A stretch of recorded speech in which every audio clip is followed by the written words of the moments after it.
부산에서 인구 감소 문제가 심각한 원도심 일대는 도심 소멸의 징조들이 각종 문제로 나타나고 있는데요. 헬로티비 부산뉴스에서 도심 소멸 기획 보도를 이어갑니다. 코로나19 신규 확진자가 이틀 연속 4자릿수를 이어가고 있습니다. 위중증 환자는 전달 대비 2명 줄어 병상 가동률은 30%대를 유지하고 있습니다. 부산 지하철 노조가 30일 파업을 예고했습니다. 파업에 들어갈 경우 지하철 배차 간격이 최대 30분가량 길어질 것으로 예상되지만 출퇴근 시간은 정상 운영됩니다. 자신을 무시했다며 어머니를 흉기로 찌른 40대 여성이 경찰에 붙잡혔습니다. 병원에 이송된 어머니는 생명에는 지장이 없는 것으로 확인됐습니다.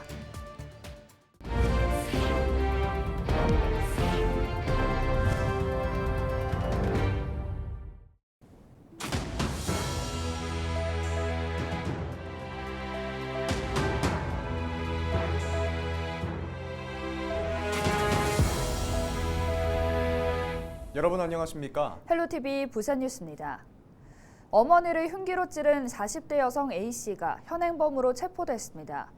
A씨는 지난 27일 오후 11시쯤 자신의 집에서 잠을 자던 어머니 B씨를 흉기로 찔렀고 이를 발견한 아버지가 신고했습니다. 병원으로 이송된 B씨는 생명에는 지장이 없는 것으로 확인됐습니다. 경찰에 따르면 A씨는 어머니가 자신을 무시하고 잔소리를 많이 했다고 진술한 것으로 나타났습니다. 경찰은 정확한 사건 경위를 조사하고 있습니다. 28일 0시 기준 부산 지역의 신규 코로나19 확진자는 1,621명으로 집계됐습니다. 이에 따라 전체 누적 확진자는 147만여 명으로 늘었습니다. 위중증 환자는 21명으로 전날 대비 2명 줄어 중환자 병상 가동률은 31%를 유지하고 있습니다. 재택치료 확진자는 7,400여 명을 기록했습니다. 27일 기저질환을 앓고 있던 70대 확진자 1명이 숨져 누적 사망자는 2,444명으로 나타났습니다. 부산 지하철 노동조합이 오는 30일부터 파업을 예고했습니다. 조합은 지난 14일과 16일까지 쟁의행위 찬반 투표를 실시한 결과 94.2%가 투표에 참여해 77.9%의 찬성률을 얻었다고 밝혔습니다. 조합은 올해 물가 상승률을 반영한 6.1%의 임금 인상을 요구한 반면 사측인 부산교통공사는 행정안전부 지침에 따라 1.4% 인상안을 제시했습니다. 양측은 지난 5월부터 15차례 교섭을 벌였지만 합의점을 찾지 못했고 2차례 조정회의에도 최종 합의에 이르지 못했습니다. 이에 따라 조합은 29일 조합원 비상총회를 열고 오는 30일부터 파업에 돌입할 예정입니다. 30일부터 파업이 예정되면서 관계기관에서는 대책 마련에 나서고 있습니다. 부산시와 교통공사는 대체 인력을 투입해 평일과 토요일 출퇴근 시간대는 정상 운영하기로 했습니다. 나머지 시간대와 공휴일 등의 배차 간격은 10분에서 28분 간격으로 늘어나지만 무인으로 운행하는 도시철도 4호선은 평소대로 운영됩니다. 또 파업기간 택시 부재와 승용차 요일 제도 해제될 예정입니다. 파업이 장기화될 경우 시내버스와 마을버스를 도시철도와 비슷한 노선으로 증차 운행하고 시내버스 막차 시간도 30분 연장될 가능성이 있습니다.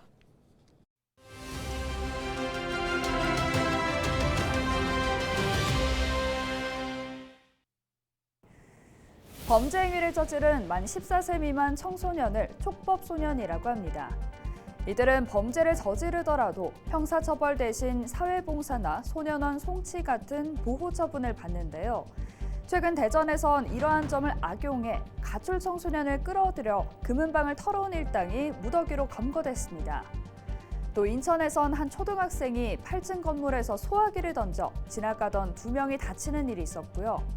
경기도 고양에선 남자 중학생이 동성 초등학생 2명을 수차례 성폭행했다는 신고가 접수돼 경찰이 수사 중입니다. 가해자는 모두 촉법소년인 만큼 형사처벌을 받지 않습니다. 이 같은 사례가 최근 3년 사이 48% 늘면서 촉법소년의 연령을 낮춰야 한다는 주장이 제기되고 있는데요. 법무부가 추진 중인 촉법소년 상한 연령 조정에 대해 국가인권위원회는 반대 의견을 표명했습니다. 인권위는 소년범죄 예방에 실효적이지 않고 국제인권 기준에 비춰봤을 때 바람직하지 않다는 취지의 안건을 의결하고 이를 국회의장과 법무부 장관에게 전달했는데요. 촉법소년 상한 연령을 낮추면 오히려 아동이 범죄 성향을 학습하거나 소년범에 대한 사회의 부정적 낙인과 차별을 확대할 우려가 있다는 지적입니다. 생각할 지점이 많아 보이는데요. 여러분의 생각은 어떠십니까? 지금까지 데일리 브리핑이었습니다.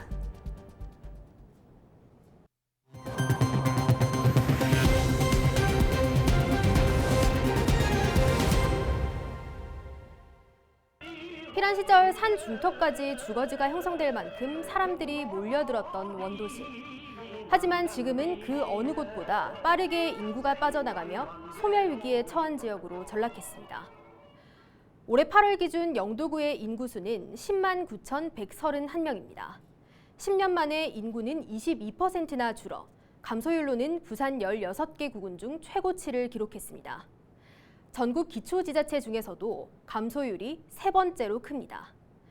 바로 옆 동네 중구 역시 인구 17% 가까이가 빠져나가며 감소율 전국 10위에 이름을 올렸습니다. 원도심 소멸의 심각성을 보여주는 수치들은 더 있습니다. 지난해 중구의 합계 출산율은 0.38명, 전국 228개 시군구 중 최하위입니다. 2021년뿐만 아니라 2020년과 2019년에도 전국 꼴찌였습니다.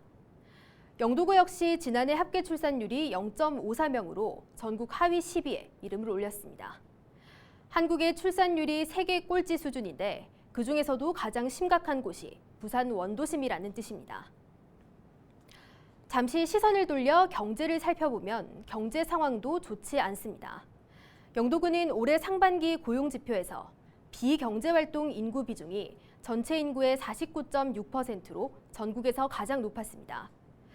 일할 능력이 없거나 일할 의사가 없는 사람이 전체 인구의 절반이라는 뜻인데 역으로 보면 경제활동 인구 비중이 전국 꼴찌라는 뜻입니다. 연봉 전국 꼴찌 지자체도 부산에 있었는데 바로 중구입니다. 2020년 중구의 1인당 평균 총급여액은 2,520만 원으로 서울 강남구와 3배 격차를 보이며 전국 최하위를 기록했습니다.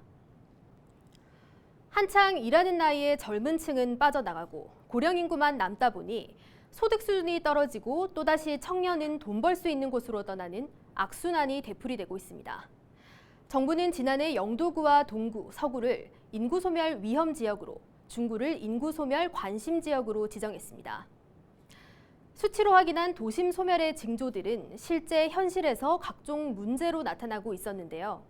도심 소멸 기획보도 첫 번째 시간에는 중영도구 지역을 중심으로 슬럼화하고 있는 원도심의 현 주소를 살펴봤습니다. 곳곳에 접근 금지띠가 둘러쳐진 아파트. 주민을 따라 안으로 들어가 봤습니다.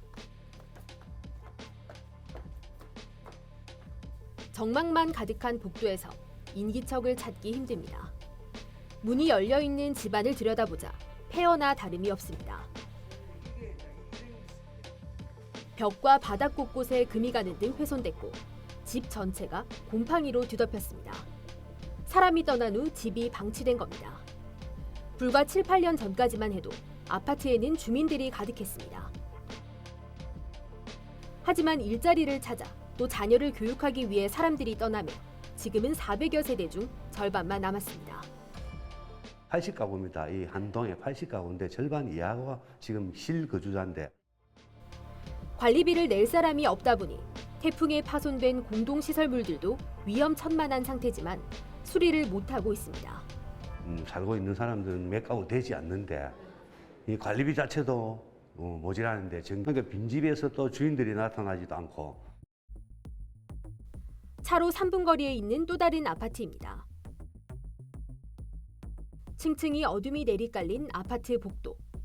창문이 깨진 집들이 수두룩합니다. 이곳 역시 전체 세대의 70%가 빈집입니다.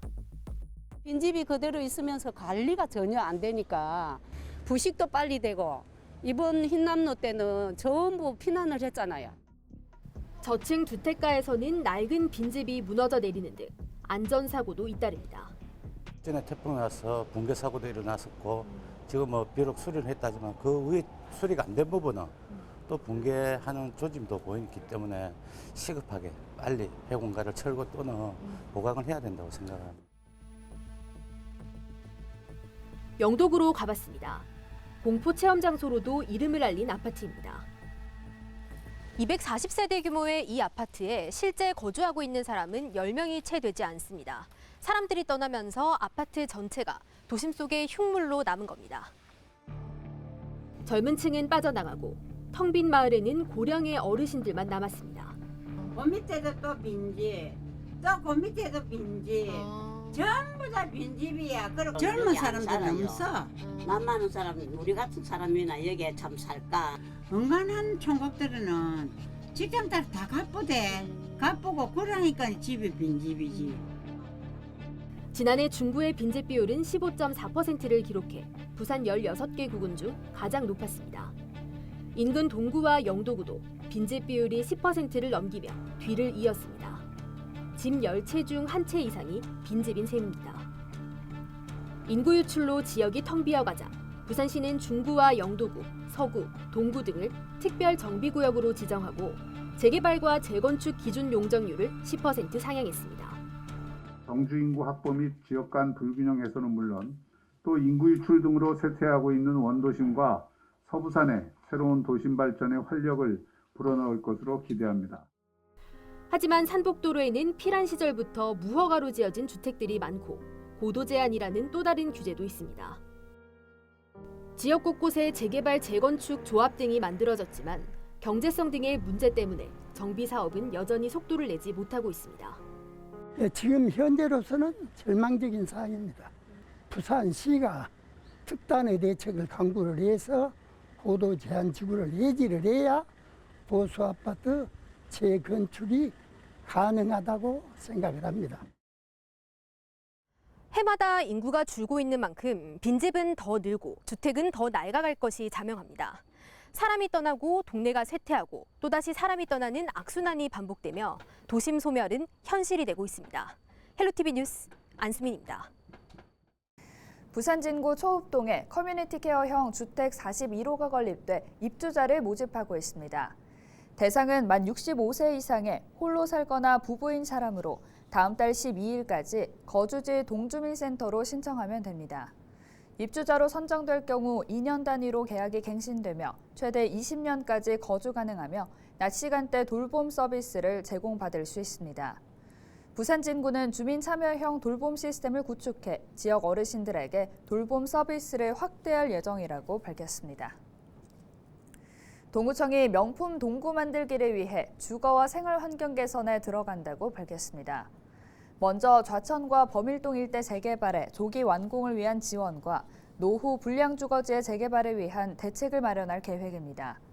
이와 더불어 주거환경 개선지구 지정 이후 20년이 지난 지역에 대해서는 주거환경 개선지구 일몰제 도입을 부산시에 공식 건의했습니다. 동구는 주민주거와 생활과 관련한 불합리한 제도 개선에 적극 나서겠다고 밝혔습니다. 부산형 스마트시티 조성을 위한 스마트 북모닝 세 번째 강연이 28일 부산 도시공사에서 열렸습니다. 이날 강연에는 스마트시티 분야 전문가인 LG CNS 유인상 상무가 나서 국가시범도시 중심의 스마트시티 동향을 주제로 특별 강연과 토의를 가졌습니다.